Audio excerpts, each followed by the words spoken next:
Hi friends, ನಾನು ಲೋಕೇಶ್. ಮತ್ತೊಮ್ಮೆ ನನ್ನ ಯೂಟ್ಯೂಬ್ ಚಾನಲ್ಗೆ ಸ್ವಾಗತ.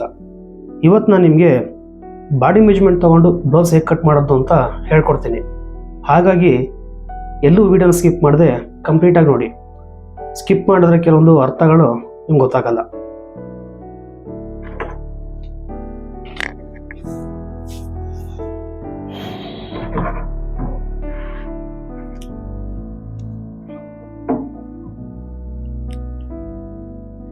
ಕಸ್ಟಮರ್ ಬಾಡಿ ಬಂದು 14 ಇಂಚಿದೆ, ಹಾಗೆ ತೋಳದ ಒಂದು 10 ಇಂಚಿದೆ. ಅದಕ್ಕಾಗಿ ನಾನು 90 ಸೆಂಟಿಮೀಟರ್ ಲೈನ್ ತೊಗೊಂಡಿದ್ದೀನಿ.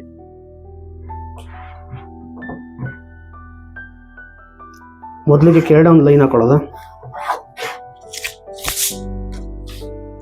ಆಮೇಲೆ ಬಾಡಿ ಲೆಂತ್ಗಿಂತ ಒಂದು 15 ಇಂಚ್ ಜಾಸ್ತಿ ಮಾರ್ಕ್ ಮಾಡ್ಕೊಳ್ಳೋದ. ಇಲ್ಲಿ ಕೆಳಗಡೆ ಒಂದು 15 ಇಂಚ್ ಜಾಸ್ತಿ ಬೇಕು, ಮೇಡ ಒಂದು 15 ಇಂಚ್ ಜಾಸ್ತಿ ಬೇಕು. ಅಲ್ಲಿಂದ ಅಂಡರ್ ಆರ್ಮ್ಸ್ ಒಂದು 5.5 ಇಂಚಿಗೆ ಇಳಿಸೋದ.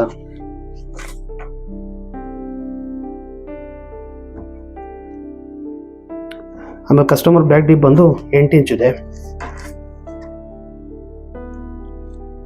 ಕೆಳಗಡೆ ಬ್ರಾಡ್ ಬಂದು 3.25, ಮೇಲ್ಗಡೆ ಬ್ರಾಡ್ ಬಂದು 2.5 ಮಾಡುತ್ತೀನಿ. ಜೊತೆಗೆ 6 ಇಂಚ್ ಶೋಲ್ಡರ್ನ ಕಂಪ್ಲೀಟಾಗಿ ಮಾಡುತ್ತೀನಿ. 14 ಇಂಚ್ ಬಾಡಿ ಅಂತ ಬರ್ದಿದ್ದೀನಿ. ಇಲ್ಲಿ ಕಂಪ್ಲೀಟ್ ಚೆಸ್ಟ್ ಅಳತೆ ಬಂದು 40 ಇಂಚ್ ಇದೆ. ಪ್ಲಸ್ 3 ಇಂಚ್ ಸೇರಿಸ್ಕೊಂಡ್ರೆ 43 ಇಂಚ್ ಆಗುತ್ತೆ. ಡಿವೈಡೆಡ್ ಬೈ 4 ಮಾಡಿದ್ರೆ 10.25 ಇಂಚ್ ಬರುತ್ತೆ. ನಾವಿಲ್ಲಿ 10.25 ಇಂಚ್ನ ಮಾಡಿಕೊಳ್ಳೋದ. ಇಲ್ಲಿ ಕೆಳಗಡೆ 9.25 ಇಂಚ್ ಮಾಡಿಕೊಳ್ಳೋದ. ಕೆಳಗಡೆ back side dot length dot broad 4.25.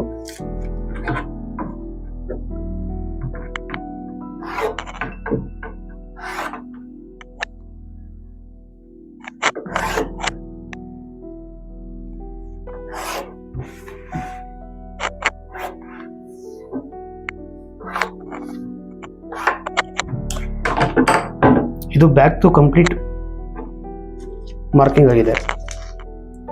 ಇಲ್ಲಿಂದ 1.25 ಇಂಚ್ಗೆ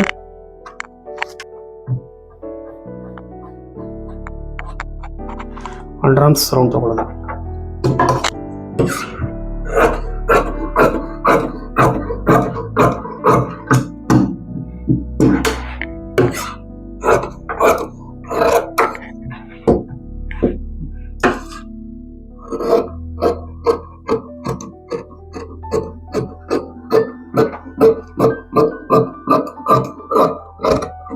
ನಾವು ಮಾರ್ಕ್ ಎಲ್ಲ ಹಾಕಿದ್ದೇವೋ ಅದ್ರ ಮೇಲೆ ಕಟ್ ಮಾಡ್ಕೊಳ್ಳೋದು.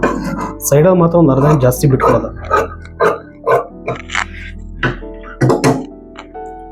ಬ್ಯಾಕ್ ಸೈಡ್ ಬಂದು ರೌಂಡ್ ನೆಕ್ ಆಗಿದೆ.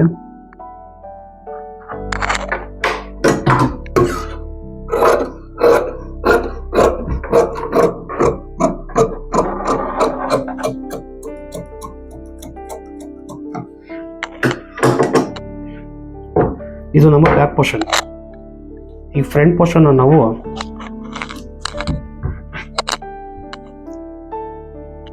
ಈಗ ಬ್ಯಾಕ್ ಹೇಗೆ ಕಟ್ ಮಾಡ್ಕೊಂಡಿದ್ವು ಅದನ್ನು ರಿವರ್ಸ್ ಮಾಡ್ಕೊಳ್ಳೋದು. ಅದನ್ನು ರಿವರ್ಸ್ ಮಾಡ್ಕೊಂಡ್ರೆ ಈ ಪೋರ್ಷನ್ ಸಿಗುತ್ತೆ.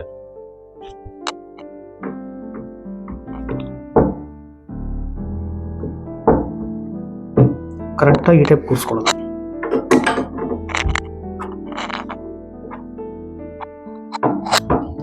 ಶೋಲ್ಡರ್ ಹತ್ರ ಮತ್ತೆ ಬ್ಯಾಕ್ ಹತ್ರ ಮಾತ್ರ ಮಾರ್ಕ್ ಮಾಡಿಕೊಂಡು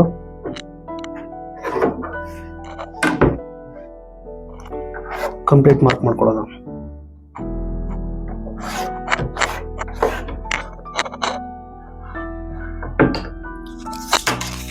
ಕಸ್ಟಮರ್ ಬಾಡಿ ಲೆಂತ್ ಬಂದು 14 ಇದೆ. ಇಲ್ಲಿ ಮೇಡೊಂದು 1/2 ಇಂಚ್ ಜಾಸ್ತಿ ಬಿಟ್ಟು ಕೆಳಗಡೆ 13ಕ್ಕೆ ಮಾರ್ಕ್ ಮಾಡ್ಕೊಳ್ಳೋದು.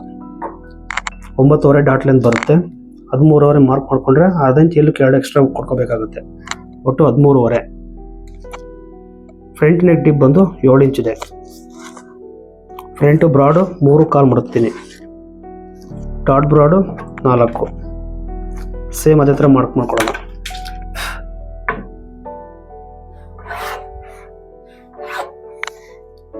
ಸೆಂಟರ್ ಡಾಟ್ ಏನಿದೆ ಒಂದು 1/4 ಇಂಚ್ ಮೇಲ್ಗಡೆಯಿಂದ ಮಾರ್ಕ್ ಮಾಡ್ಕೊಳ್ಳೋದು.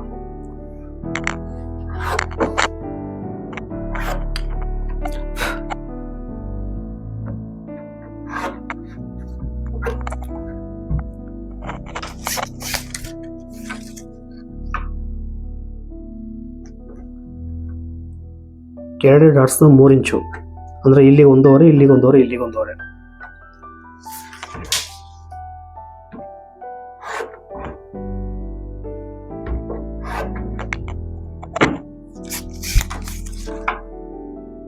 ಇಲ್ಲಿ ಕೆಳಗಡೆಯಿಂದ ಸೈಡಲ್ಲಿ 1.5 ಇಂಚ್ ಮಾರ್ಕ್ ಮಾಡ್ಕೊಳ್ಳೋದು.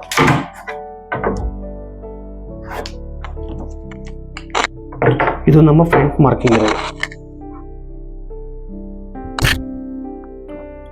ನಾನು ಬ್ಯಾಕ್ ಸೈಡ್ನ ಹತ್ರ ಮಾಡಿಕೊಂಡು ಫ್ರಂಟ್ನ ಕಟ್ ಮಾಡ್ತೀನಿ.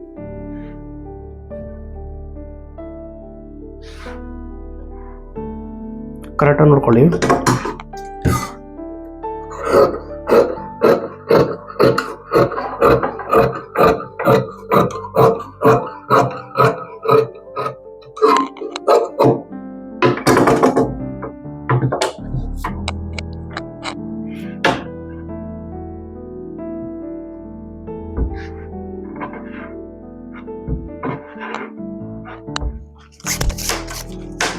ಶೋಲ್ಡರ್ಸ್ ಹತ್ರ ಮಾರ್ಕಿಂಗ್ ಕರೆಕ್ಟ್ ಆಗಿರ್ಬೇಕು. ಇದು ಕಟಿಂಗ್ ಇಲ್ಲೂ ಮೇಡ 2.5 ಇಂಚು ಕರೆಕ್ಟಾಗಿ ಬ್ರಾಡ್ ಇರಬೇಕು.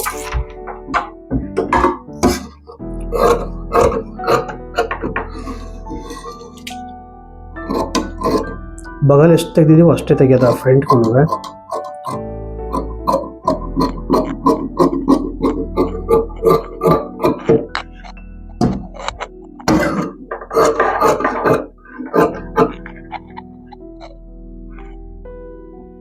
ಫ್ರಂಟ್ ನೆಕ್ ಕಟ್ ಮಾಡ್ತಿದ್ದೀನಿ ಈಗ.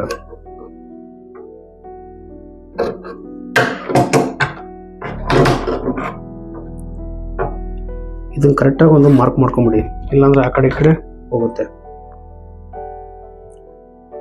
ಕ್ಲೀನಾಗಿ ರೌಂಡ್ ಮಾರ್ಕ್ ಮಾಡ್ಕೊಂಡು ಅದ್ರ ಮೇಲೆ ಕಟ್ ಮಾಡ್ಕೊಳ್ಳಿ.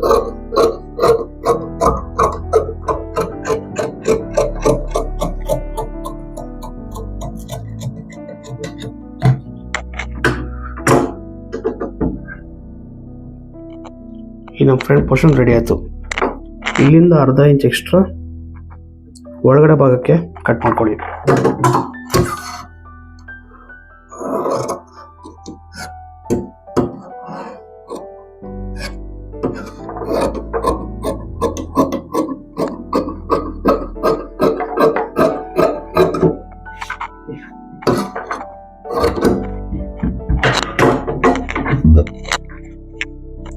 ಇಲ್ಲಿ 3 ಕಾಲು ಮಡಗಿದ್ವಲ್ಲ, ಇಲ್ಲಿ 3 ಇಂಚ್ ಬರಬೇಕು.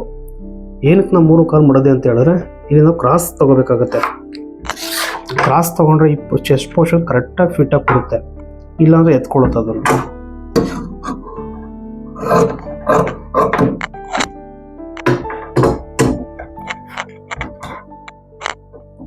ಇವಾಗ ಈ ಡಾಟ್ ಲೆಂತ್ಗೆ ಮತ್ತೆ ಅಂಡರ್ ಆರ್ಮ್ಸ್ ಬಗಲ್ ಏನಂತಾರೆ ಅದಕ್ಕೆ, ಬಗಲ್ ಲೆಂತ್ಗೆ ಮಧ್ಯೆ ಮಧ್ಯೆ ಕರೆಕ್ಟಾಗಿ ಒಂದು ಡಾಟ್ ಮಾರ್ಕ್ ಮಾಡೋಣ.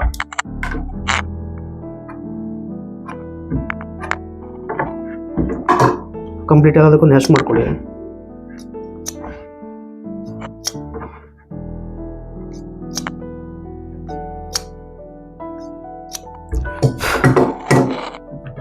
ನಾವು ಬ್ಯಾಕ್ ಎಂಡ್ ಕಟ್ ಮಾಡ್ಕೊಂಡಿದ್ವಿ, ಅದು ತಗೊಳ್ಳೋದು. ಅದ್ರ ಮೇಲೆ ಫ್ರಂಟ್ನ ಮಡಗದ ಕರೆಕ್ಟಾಗಿ ನಮ್ಮ ಅಂಡರ್ ಆರ್ಮ್ಸ್ ಕರೆಕ್ಟಾಗಿ ಬರುತ್ತೆ.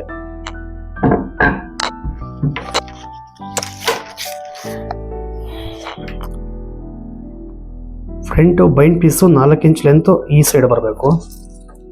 ಇಲ್ಲಿಗೆ 3.5 ಇಂಚು 4 ಇಂಚ್ ಕೊಟ್ಟು ನಡೀತಿದೆ, ಏಕೆಂದರೆ ಸೈಡ್ ಡಾಟ್ ಬರ್ತದಲ್ಲ, ಆವಾಗ ಕಂಪ್ಲೀಟ್ ಫ್ರಂಟ್ ಬ್ರಿಸ್ಟ್ ಸೈಜು ಕರೆಕ್ಟಾಗಿ ಬರುತ್ತದೆ.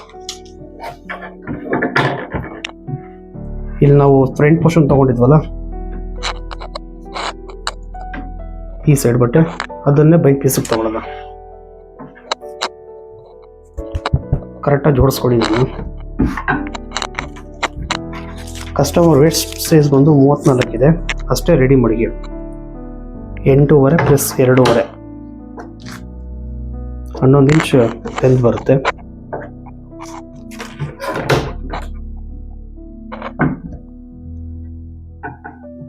ಫ್ರಂಟ್ ಹುಕ್ಸು ಅಥವಾ ಅಂಟಪಟ್ಟಿ ಹಾಕ್ತೀವಲ್ಲ, ಅಲ್ಲಿ ಸ್ಟ್ರೈಟ್ ಮಾರ್ಕ್ ಇರಬೇಕು ಯಾವತ್ತೂ.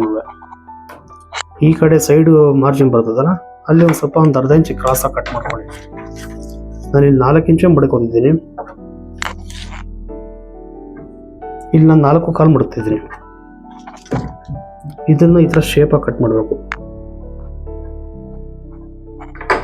ನಾವು ಇಲ್ಲಿ ಫ್ರೆಂಚ್ ಶೇಪ್ ಏನು ಕಟ್ ಮಾಡಿದ್ದೀವಿ ಅದೇ ಥರನೇ ಬೈಂಡ್ ಪೀಸ್ನ ಸ್ವಲ್ಪ ಕರೆಕ್ಟಾಗಿ ಶೇಪಾಗಿ ಕಟ್ ಮಾಡಬೇಕು.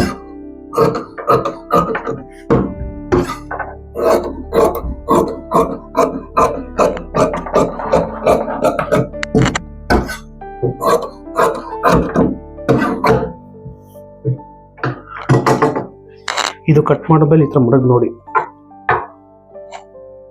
ಕರೆಕ್ಟಾಗಿ ಕೂರುತ್ತೆ.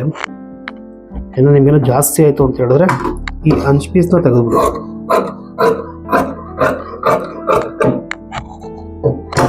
ನಮ್ಮ ಫ್ರಂಟು ಮತ್ತು ಬ್ಯಾಕ್ ಎರಡು ರೆಡಿ ಆಯಿತು. ಈಗ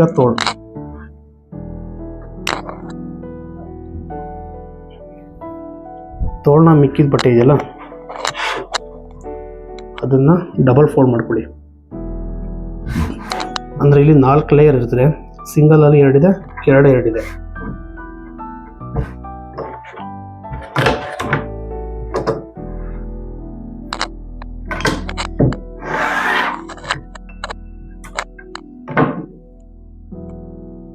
ಫಸ್ಟ್ ಸ್ಟ್ರೈಟಾಗಿ ಒಂದು ಮಾರ್ಕ್ ಮಾಡ್ಕೊಳ್ಳೋದ. ಕಸ್ಟಮರ್ಸ್ ಲೆಂತ್ ಬಂದು ತೋಳ್ ಲೆಂತ್ ಬಂದು 10 ಇಂಚ್ ಇದೆ. ಅಲ್ಲಿಂದ ಒಂದು 3 ಕಾಲು ಮಡಿಗೆ ಸಾಕಷ್ಟೇ. ಆಮೇಲೆ ತೋಳ್ ಲೂಸು 12 ಇಂಚ್ ಇದೆ. ಅಂಡರ್ ಆರ್ಮ್ಸ್ ಲೂಸ್ ಬಂದು 17 ಇದೆ. ನಾನು ಎಷ್ಟಿದೆ ಅಷ್ಟೇ ಮಡಗ್ತೀನಿ.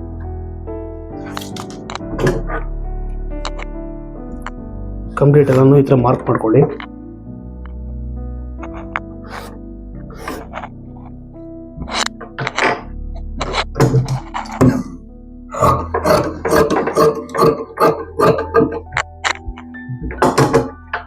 ಬಗಲ್ ಬಂದು ಫಸ್ಟ್ ಈ ಥರ ಲೈಟಾಗಿ ಕಟ್ ಮಾಡ್ಕೊಳ್ಳಿ.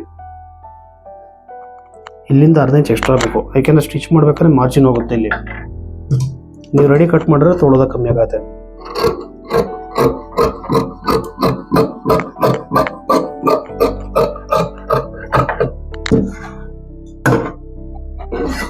ಸೈಡ್ ಮತ್ತೆ ಒಂದು 1/2 ಇಂಚ್ ಜಾಸ್ತಿ ಕಟ್ ಮಾಡ್ಕೊಳ್ಳಿ.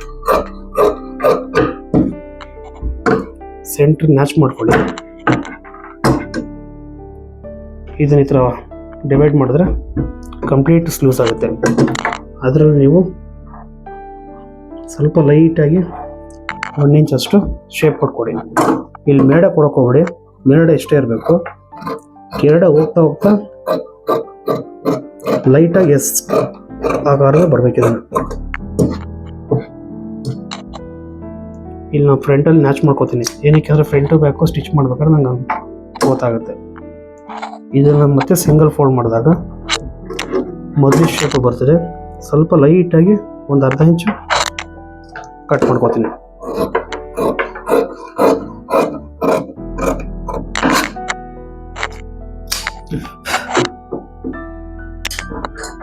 ಇಷ್ಟೇ ತೋಳ್ಕಡಿಗಳು ಕಂಪ್ಲೀಟ್ ಥರ ಬರುತ್ತೆ.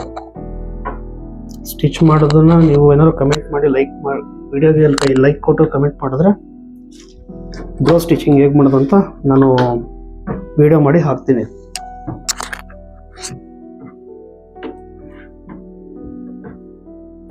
ಇದು ನಮ್ಮ ಬ್ಯಾಕ್ ಪೋರ್ಷನ್ನು, ಹಾಗೆ ಫ್ರಂಟ್ ಪೋರ್ಷನ್ನು, ಮತ್ತು ಬೈಂಡ್ ಪೀಸು, ಮತ್ತು ತೋಳು.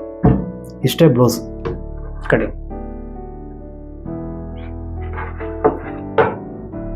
ನಿಮಗೇನಾದ್ರು ಈ ವಿಡಿಯೋ ತುಂಬ ಹೆಲ್ಪ್ಫುಲ್ ಆಗಿದ್ರೆ ವಿಡಿಯೋಗೊಂದು ಲೈಕ್ ಕೊಡಿ, ಶೇರ್ ಮಾಡಿ. ಹಾಗೆ ಈ ಸ್ಟಿಚ್ ಹೇಗೆ ಮಾಡೋದು ಅಂತ ಕಂಪ್ಲೀಟ್ ಸ್ಟೆಪ್ ಬೈ ಸ್ಟೆಪ್ ನಾನು ನಿಮಗೆ ಹೇಳ್ಕೊಡ್ತೀನಿ. ಬಟ್ ಜಾಸ್ತಿ ಕಮೆಂಟ್ ಬಂದರೆ ಮಾತ್ರ ನಾನು ಮಾಡ್ತೀನಿ. ಇನ್ನು ಮುಂದೆ ಇದೇ ಥರ ವೀಡಿಯೋಸ್ಗಳು ತುಂಬ ಜಾಸ್ತಿ ಬರ್ತಾ ಇರ್ತಾರೆ. ಸಬ್ಸ್ಕ್ರೈಬ್ ಮಾಡೋದನ್ನು ಮರಿಬೇಡಿ. Thank you friends.